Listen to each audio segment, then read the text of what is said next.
I'm Heather. And I'm Desiree. And you're listening to the Perpetually Overdue podcast. Well, welcome back, Desiree, to another episode of the Perpetually Overdue podcast. I've already said your name. We'll go ahead and say my name. I'm Heather. And this week, we're going to be talking about main character energy. Energy. What is main character energy? Some people might not really understand that. There's no technical textbook Webster dictionary definition of it, but essentially, it's a person that has confidence, charisma, self-assuredness that's often associated with the main character in a book or a story. In this case, we're talking about being the main character of your own life. So this is not about a work of fiction. No. This is about you yourself being main character versus side character, because that is a thing. And we do acknowledge that not everybody really wants to be the main character, which I think is an interesting prospect that we're going to get into, because Might be a hot take. Yeah, I think we all assume that everybody wants to be the main character of their own life, or that they all should be the main character of their own life. I find it interesting. This was definitely something that started becoming more of a trend, the terminology of main character energy, and step into that main character energy. Book talk. Thank you, book talk. Yes, exactly. So, and of course it was in the height of the pandemic. Go figure, that this was really put out there. And I get and I see the benefits of what they were trying to do and say, but I think we have definitely seen through time just how it can be misconstrued and taken into a different route that may not be so positive. I mean, isn't everything? Anytime a new concept or idea, if you can even say that it's new, because the idea of being a main character, that archetype of being the hero, the heroine, has existed before time was time. You know, Desiree and I used to be Christians, and Ecclesiastes says there's nothing new under the sun. And that I do believe. I do think that a lot of things are just recycled, but there is creativity out there that gives it a fresh take. Yes. It may not be a fresh idea, but it's a fresh take. Yeah. I think it's very interesting that was something that sprouted up around the pandemic, because a lot of us were isolated, some more so than others. I know for me in Texas, they didn't really follow the rules very well of masking, of staying home, of keeping social distancing a thing. And I was even working in an office for a portion of the pandemic, and then ended up working from home after the fact. But I think during the pandemic, because of how much time we were spending at home, we really got to look at ourselves and reflect and figure out what it is that we're doing, especially women, I would say. I'm not saying that men didn't do it, but I feel like especially women, it was a time of self-reflection, and it was a time to get our shit together, you know, and figure out our lives and what we want. I definitely saw a huge rift in the way that women came out of the pandemic versus men. And so while women were busy going back to school, getting more education, building businesses, building their own self up in their self-esteem and their confidence in what they want in life, protecting their peace. I won't say what men were doing, but there's articles out there that talk about certain things. I think that it was a perfect time, because we kind of were forced to be in a place of reflection, in a place of isolation. And it could go either way for you. You could either go the route of being kind of depressed and sad and giving in to a lot of escapism. Which many did. Yes. Or you could go the route of being more productive, or just a little bit of both. I know I did a little bit of both. Definitely was productive at times, definitely giving into escapism at times. But yes. What about you? Do you, or have you ever viewed yourself as being main character?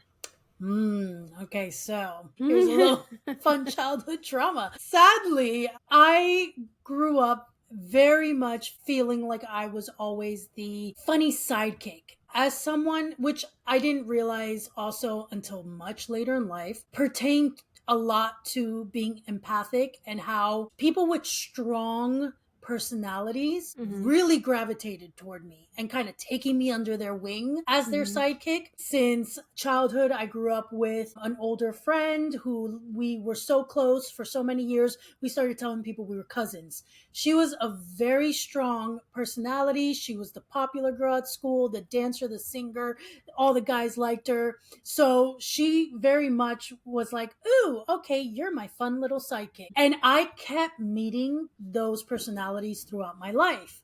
That was a karmic lesson I needed to learn and break later on, which thankfully I finally have. But because of that, I very much let myself be put in that position also of being the sidekick. Unfortunately, as I got older and my body issues grew, even more so, I always felt like I was the fat, funny friend who always had the skinny friend who always got the attention of people, not just romantic. Because at the end of the day, skinny culture and skinny privilege, there's a thing, and people will treat thinner people, open doors, just acknowledge their existence. Whereas when you are heavier, you are more ignored and kind of not really seen. So a lot of my falling into the sidekick side character was more due to a lot of internal issues and traumas and things like that. So I will say, sadly, have I ever felt like the main character in my own life? I feel like I'm about to step into that season. I was just about to say that.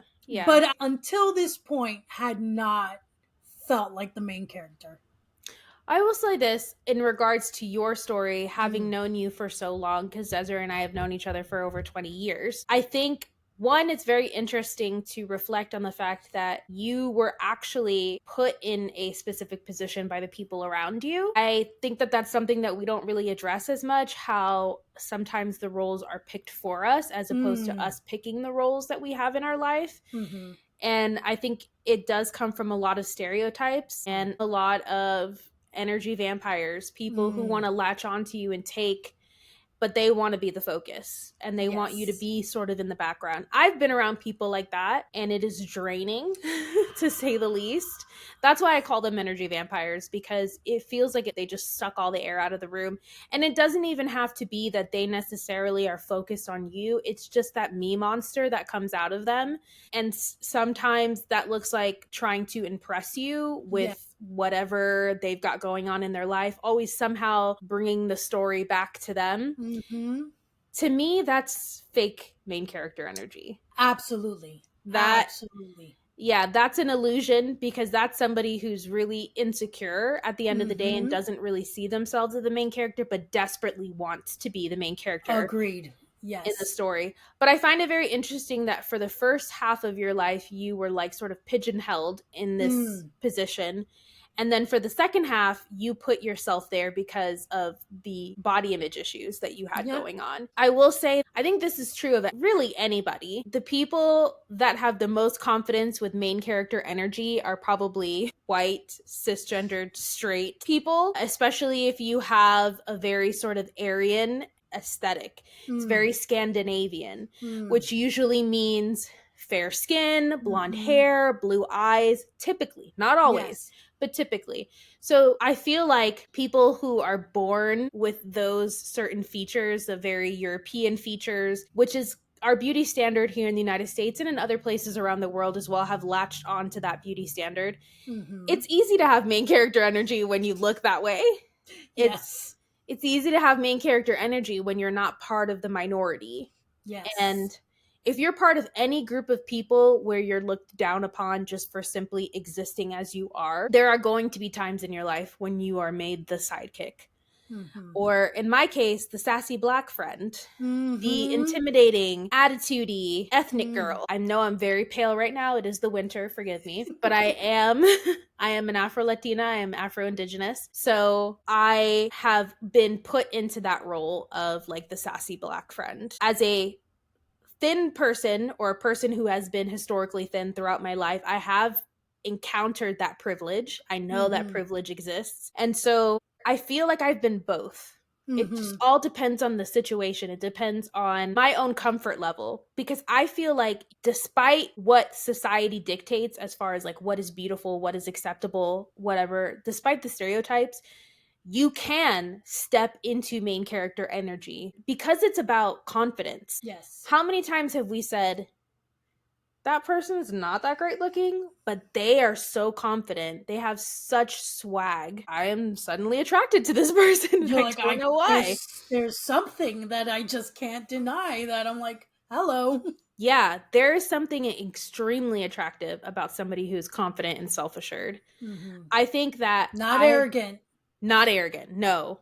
Again, we're talking about the extremes, which you discussed earlier too. You talked about the extreme of main character energy. And I've definitely seen the extreme in the negative where you kind of treat everybody in your life like they're an extension of you and your life, and that they only exist in your play.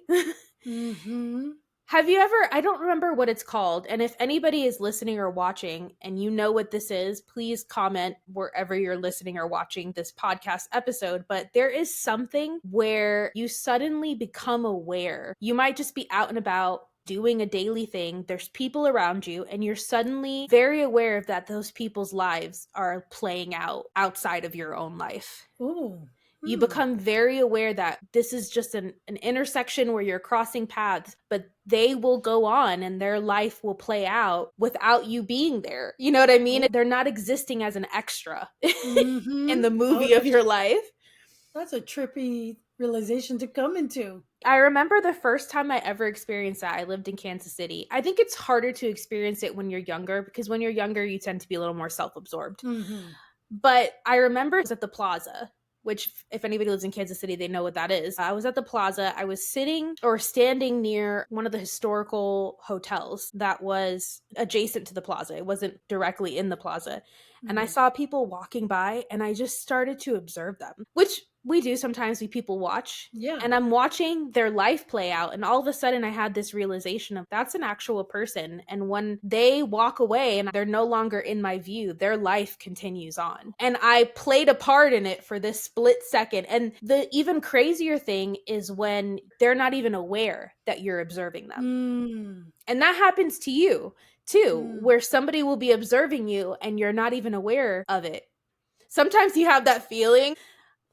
Oh, tingly, like something. You know that song? It kind of feels like somebody's watching me. Yeah, that kind of thing. But a lot of the times we kind of live our life in a way of we're focused on ourselves. We're focused on our own life. I mean, we don't know any other way. Yeah. But those rare moments when your consciousness opens up to other people in their lives, and you're like, and now with social media, we're constantly observing other people's lives. Yeah, but as soon as they're out of our grid, it's like they went on pause. They don't exist anymore in our mind. Exactly. Even more so now, I feel like with social media, we tap into other people's lives, but we consume it as entertainment.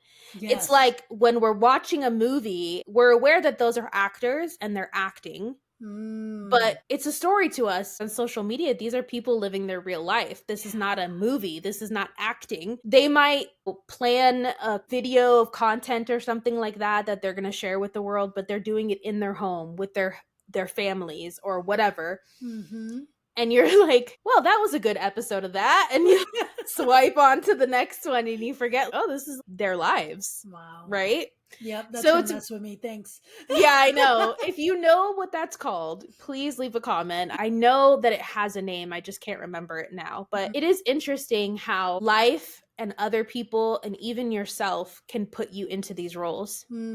Now, I am of the opinion, and I would like to hear your thoughts on this, that it should always be your decision what role you step into. I'm thinking. No, because I'm thinking, there's so much in life that is not predictable. And there's certain seasons in people's lives where you are definitely not in control of it. Well, none of us are in control of every aspect of our life, but there's definitely seasons where people feel less control than usual about the circumstances they're being faced with. But, and I'm verbally processing this, I do believe that even within those situations, yes, you can choose to still step into main character energy. Because, and here's the thing, it's about how you view yourself more than how others view you. Now, to be perfectly honest, there are going to be times in your life when the people around you, you're not going to be the main character of their story. Mm-hmm. Which is fine because they should be the main character of their own stories. But Yes. sometimes there are other people around them that become the main character. Perfect example of this is you are really close friends with somebody and they get a partner.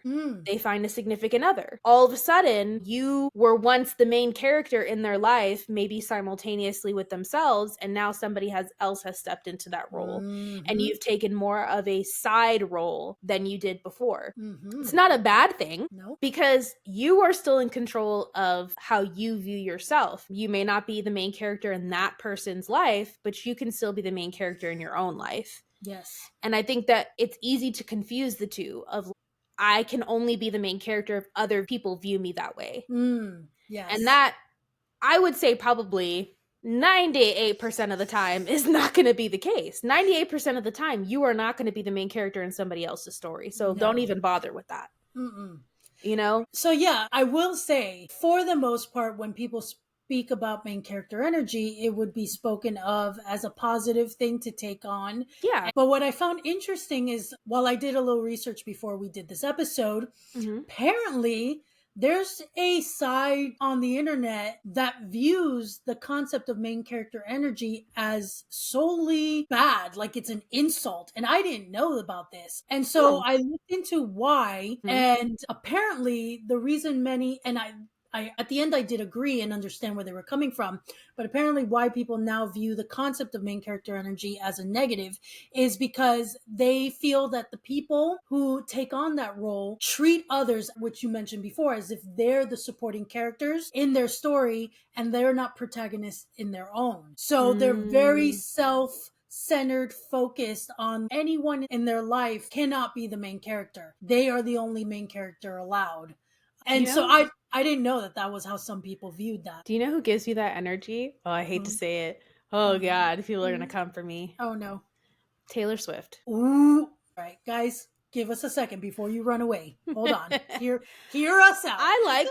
Taylor Swift is fine. She's fine. I don't dislike her. I very much enjoy her music. Yeah. I don't know her personally, so I'm not going to pass judgment on her in either direction. However, if you notice, she's always had that girl squad, and they're always surrounding her or like staying at her house. She's always gathering them to her, like her little chicks. And she's the mother hen. And she has that main character energy. Now, I don't know if she's abusing that main character energy, but I do find it interesting that a lot of the times when you see pictures of her with her friends, they're always doing something with her as opposed to her doing something with them. Now, devil's advocate.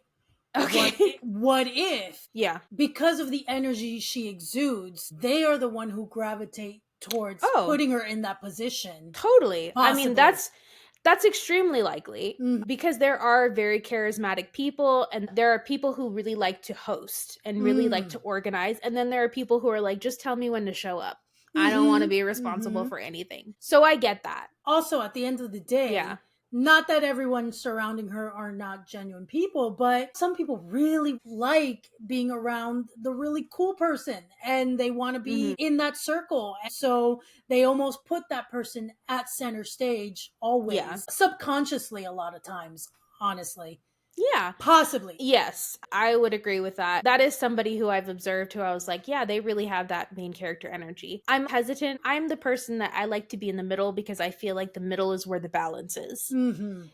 I don't like to be on either extreme. So for me to be like, yeah, main character energy is bad, I don't necessarily think that. I think in the wrong hands, it can be bad. I think with anything else, Yeah. To be honest, people that are self-absorbed are going to be self-absorbed whether you put a label on it or not.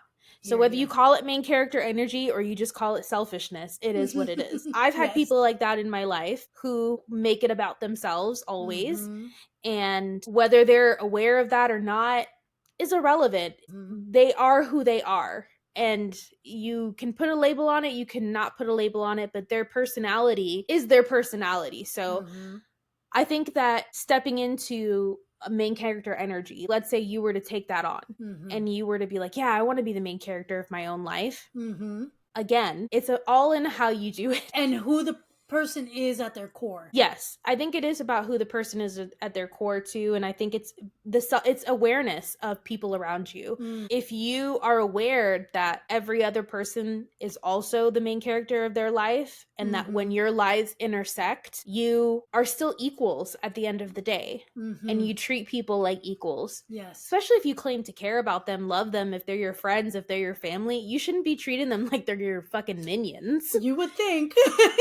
That can be for many different reasons. I think societally, because we live in a patriarchy, men tend to be very focused on as being like top of the food chain. They're the center of the universe kind of thing. So society can put you in that position and give you sort of an arrogance about what you got going on between your legs. I think race is another one we talked about earlier that can also give you that arrogance of like, yes, I am main character energy because the world bends at my will. It caters to me.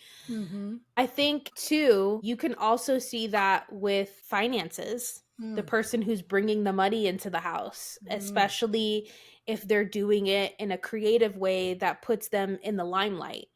Anything that puts you, let's just be honest, anything that puts you in the limelight can very easily turn you into a me monster.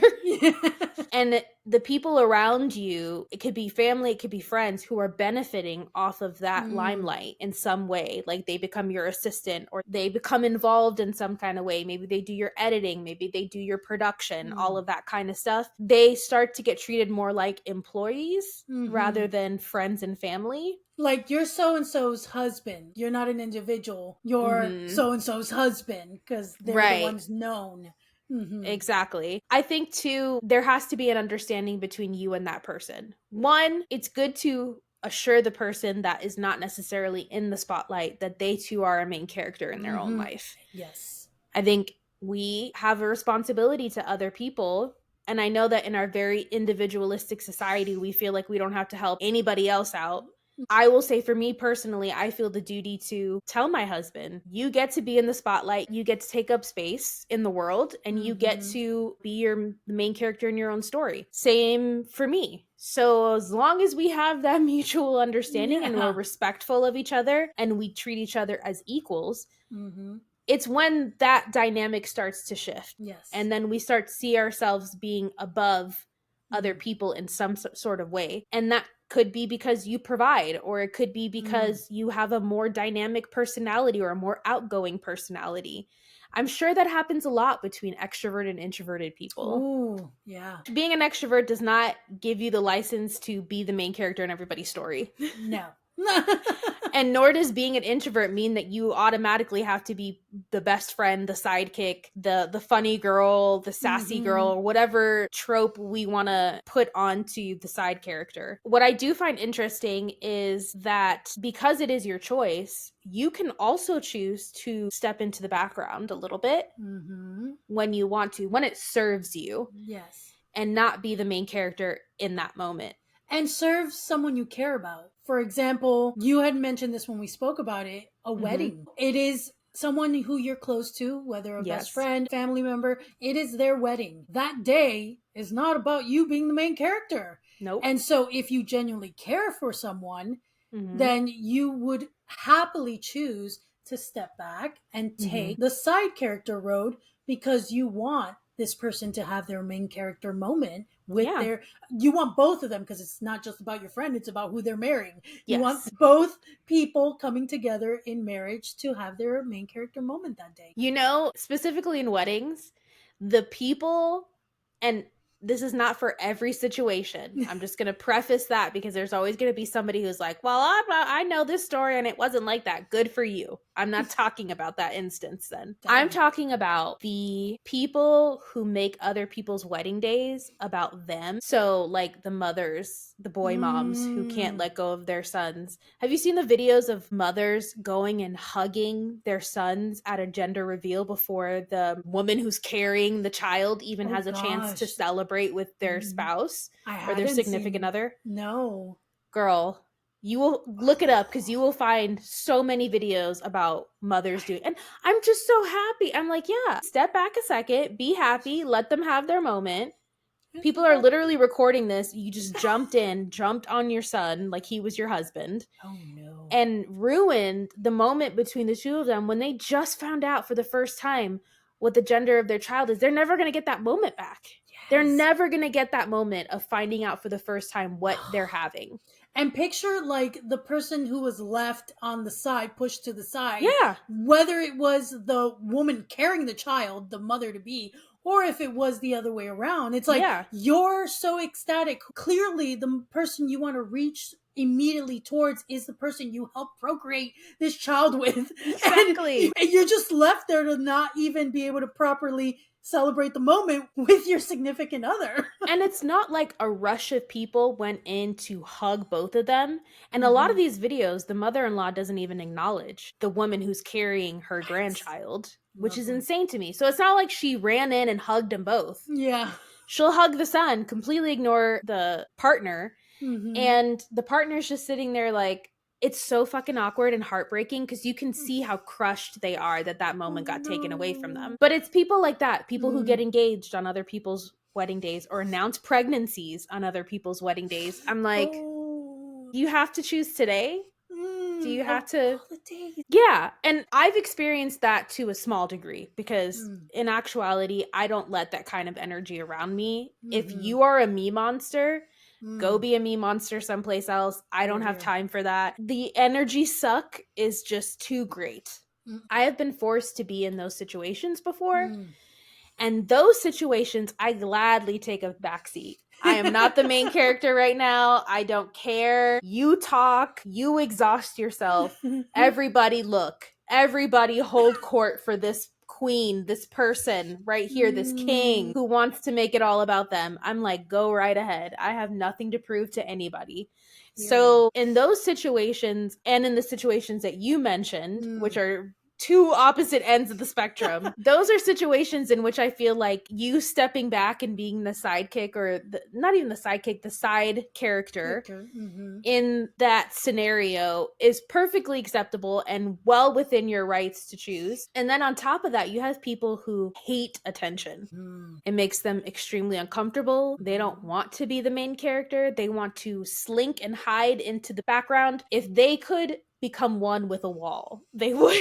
But see, here's the thing. I will counter and say... Okay, go ahead. I know you love to do this. I will say, I believe that even those people who feel like they have no desire whatsoever, leave me in my wallflower moment, in my corner, do not acknowledge me. I believe they should still embrace being the main character of their own lives because I don't think main character energy looks exactly like what people think it looks like. Okay. Or assume it has to look one extravagant way. So, yes, breaking it down. Typically when we think of main character energy, obviously everyone can recognize it because we see it in entertainment all our lives. Books, media, movies, shows, all the time, right? I would venture to say it's not always about someone being confident per se and self-assured. I would say someone choosing to be the main character is connected to self-love. And I think that is more the way I like to view main character energy, is that it's a matter of going, in any situation in life, I am going to love myself, whether that be that I am front and center or I'm in the back. Yes, preach. But I personally, inside, don't feel like I'm being shoved aside. I don't feel like I put myself in a position of insecurity in a corner. I'm not putting myself in a place where a lot of times people also choosing to not want to be center of attention, or not center of attention, but just they want to hide. They don't even want to be acknowledged. Yeah, because I have felt that in my life. And a lot of times for me, it was very much connected to my mental health struggles, neurodivergence, and other things that were going on, a lot happening. But because of that, I thought it was safe then to hide and be away. I didn't want to step into that main character energy because then I will be scared. I will be uncomfortable. And that's not good either. I would say. Yeah. And again, not operating out of a place of self-love where you find peace within yourself wherever you are, whether that be front center or in the background. So that's true. My theory. I think that's a good theory. I think it's self-love and being kind to yourself is a way to be the main character in your own story.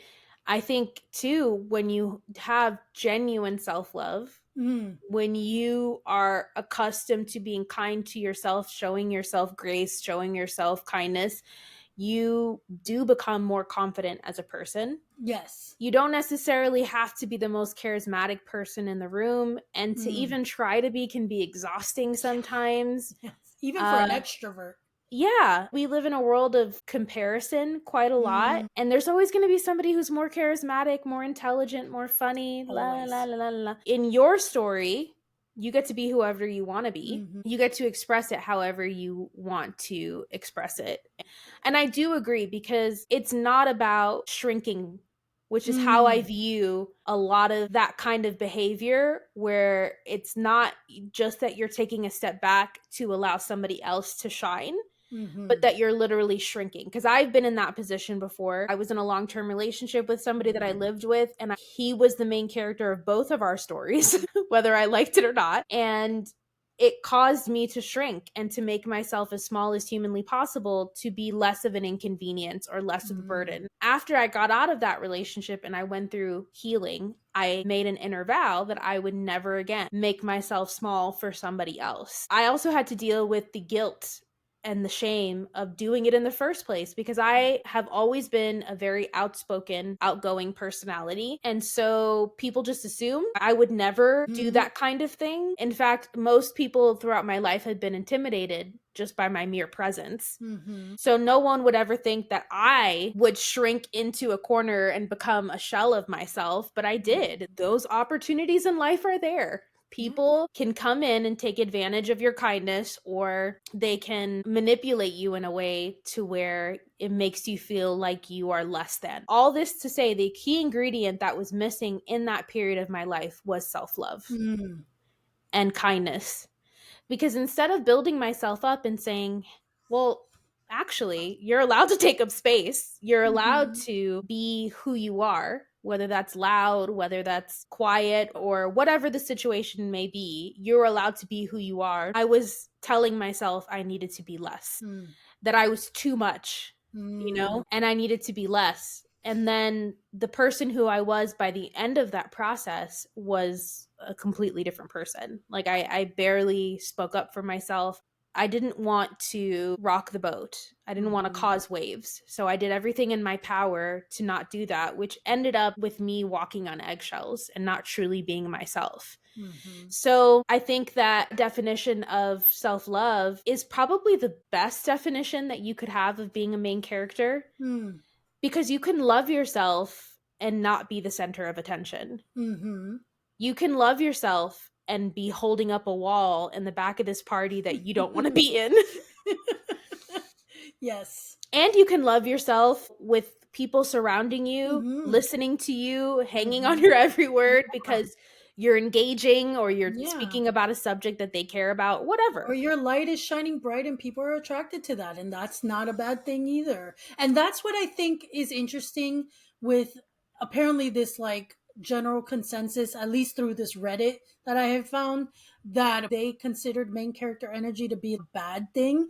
Yeah. I'm like, here's the thing. At the end of the day, there will always be a group of people who are going to abuse anything. They're going to take it the wrong way. They're going to misuse it.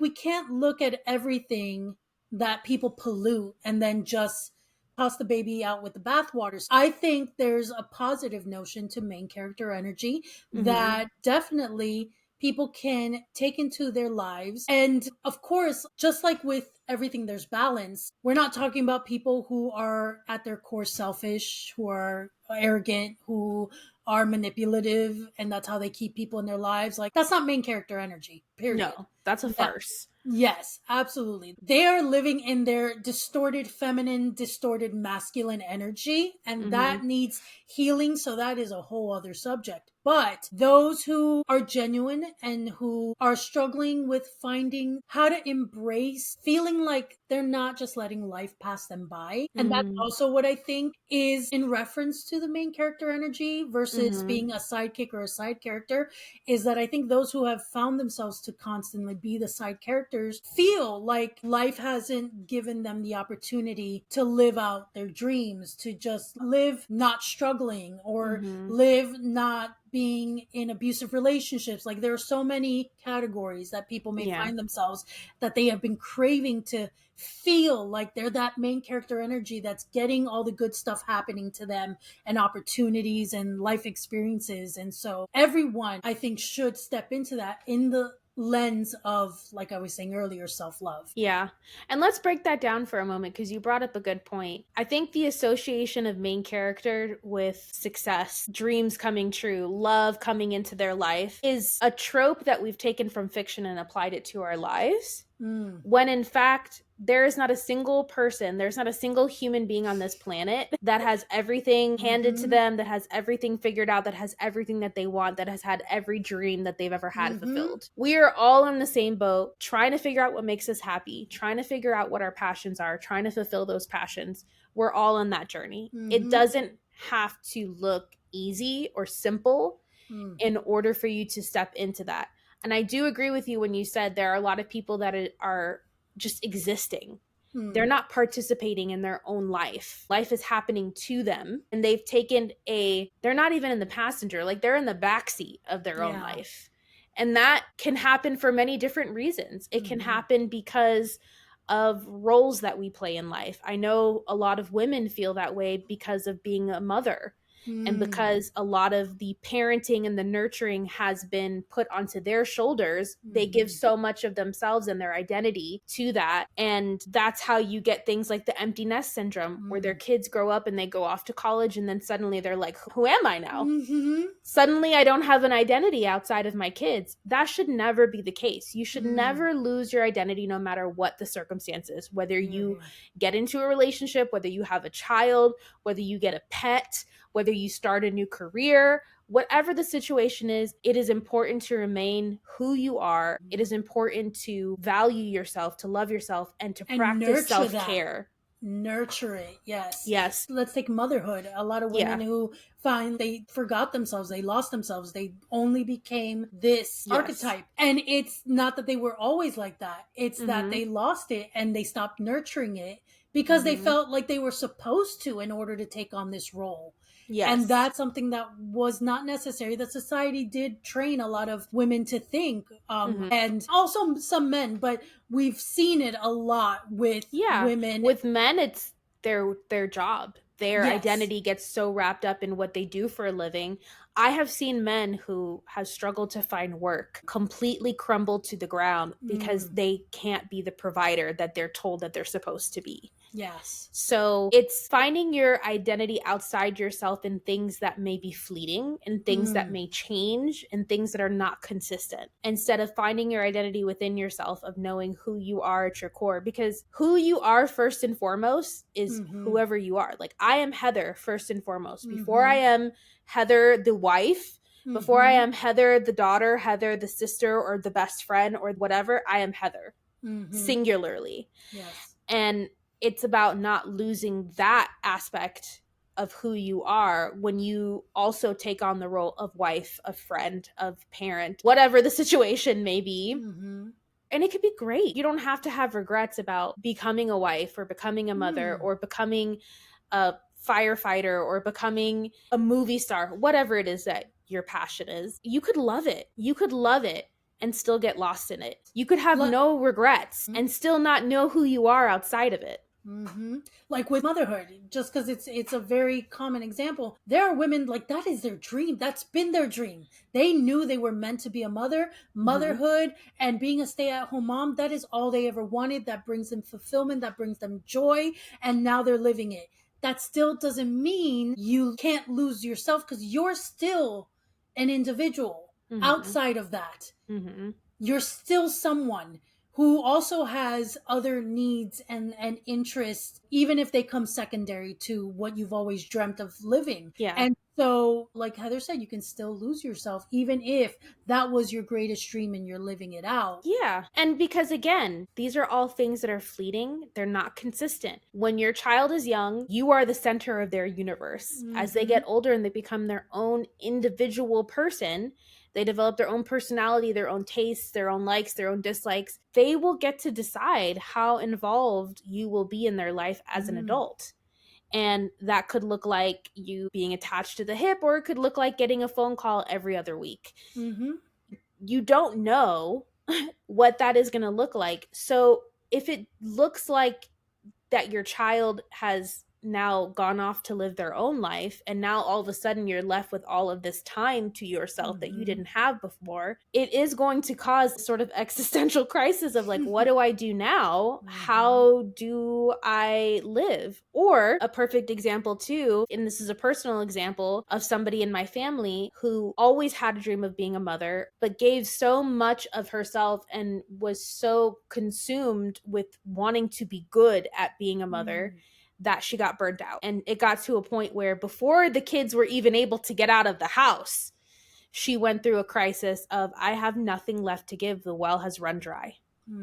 And people always talk about different metaphors and analogies of like, you got to put your mask on first before you do that. You got to fill your cup up. And it's not that you pour into somebody else's cup of your own cup. It's that your cup overflows, and that overflow goes to other people. But your cup always should remain full. Yes. So it's very interesting because for me, and I think for you too, I think it's safe to say, when we look at main character energy, we're viewing it in a positive light. We can see how it can be negative, but we can also see how it can be incredibly beneficial for somebody to find themselves to be important, to feel motivated in their life, to feel confident in themselves. Those are all beautiful, wonderful things. To love themselves, to be kind to themselves, to take care of themselves, which is something I think every human struggles with doing. Even if you don't have any responsibilities, even if you don't have a kid or a dog or a spouse or anybody who's relying on you, it's still a struggle to take care of yourself properly. Yes. I think it can almost feel easier to let things go when you've got no accountability. You don't have to worry that someone's counting on you, like a child or spouse or whatever. Even more so, you're like, oh, well, I guess I'll just sit here and rot. It's okay. No one's gonna tell me not to.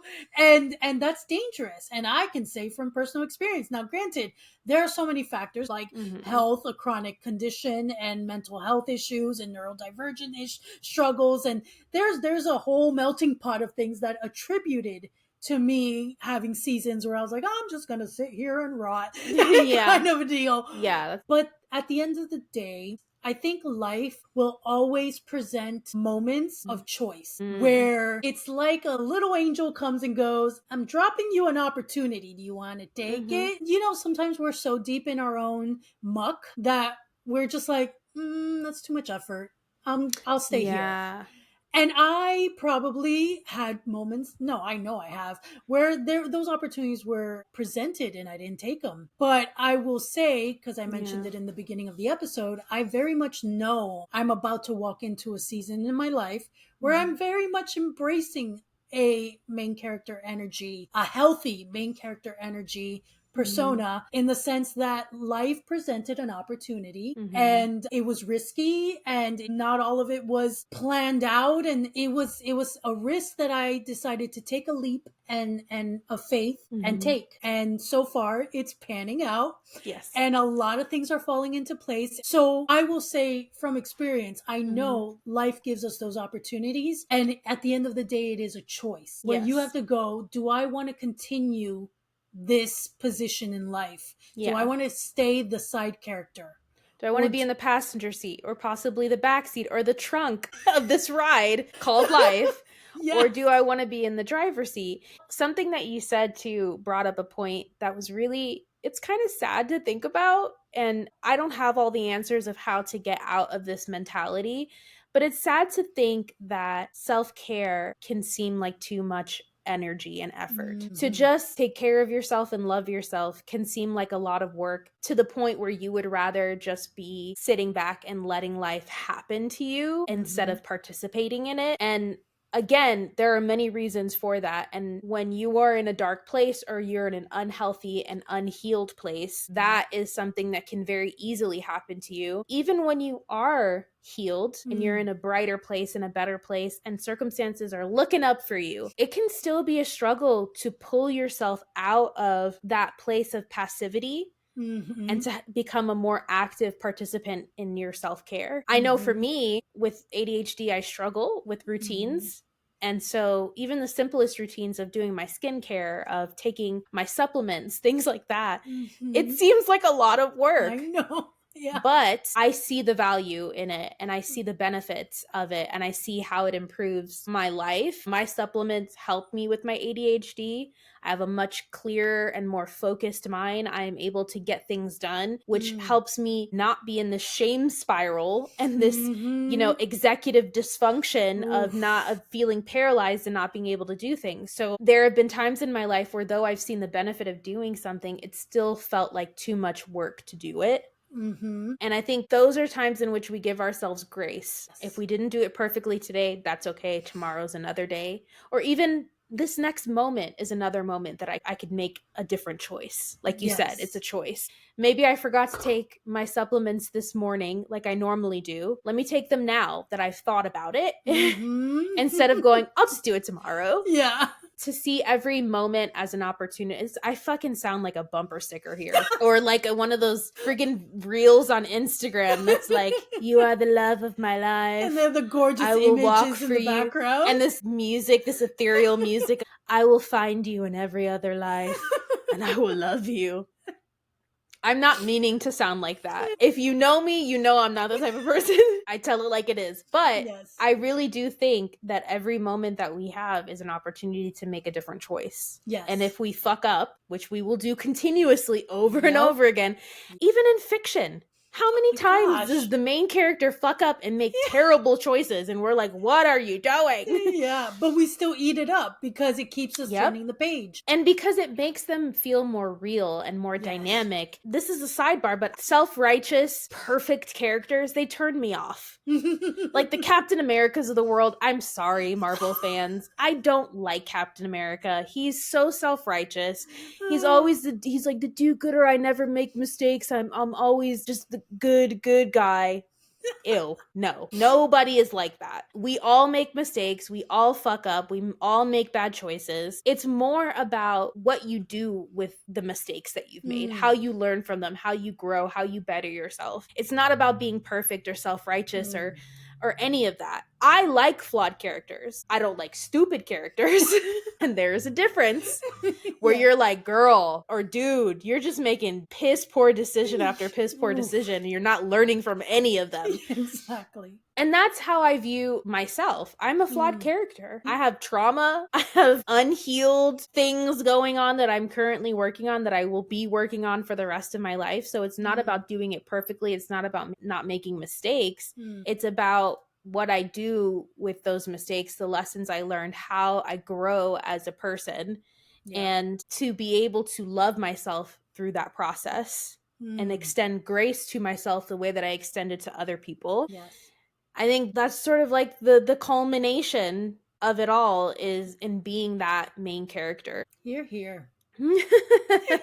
So to close it out, you can either send your comments on YouTube or on Instagram. We want to know, have you ever felt like the main character of your own life? Have you even wanted to be the main character in your life? Have you felt more comfortable being a side character and letting someone else step forward and be the main character within your own life? Let us know. We're very curious how you see the concept of main character energy. Do you agree with some of the theories we had during this episode, or do you see it as something else? We'd be very curious to know. So go on, chat, let us know. You can find us also on so many social medias in addition to Instagram and YouTube. You can find us on Thread. You can find us on TikTok. Most likely, you can find us everywhere at Poe the Pod. As usual, friends, we would ask that you if you're watching this on YouTube, subscribe to our podcast on Spotify or wherever you listen to your podcast. It's important to be a part of this little community and to show your love with subscribing. That way you will always be notified when there's a new episode up. You can follow us on any of our social medias. And if you are listening on any of the podcasting platforms, please leave us a review. It helps other people find us. It pushes us out there in the algorithm, which is what we need. We want other like-minded people to find our podcast and to enjoy our content as you are enjoying it. We're looking forward to the discussions. As usual, we will be a part of those discussions. We do like talking to you guys, interacting with you guys, and we have been doing so since the start of the podcast, and we will continue to do so, hopefully always, and hopefully we'll never get out of hand to where we can't be the ones commenting. Here. But until next time, be the main character of your own story. Yes. Bye.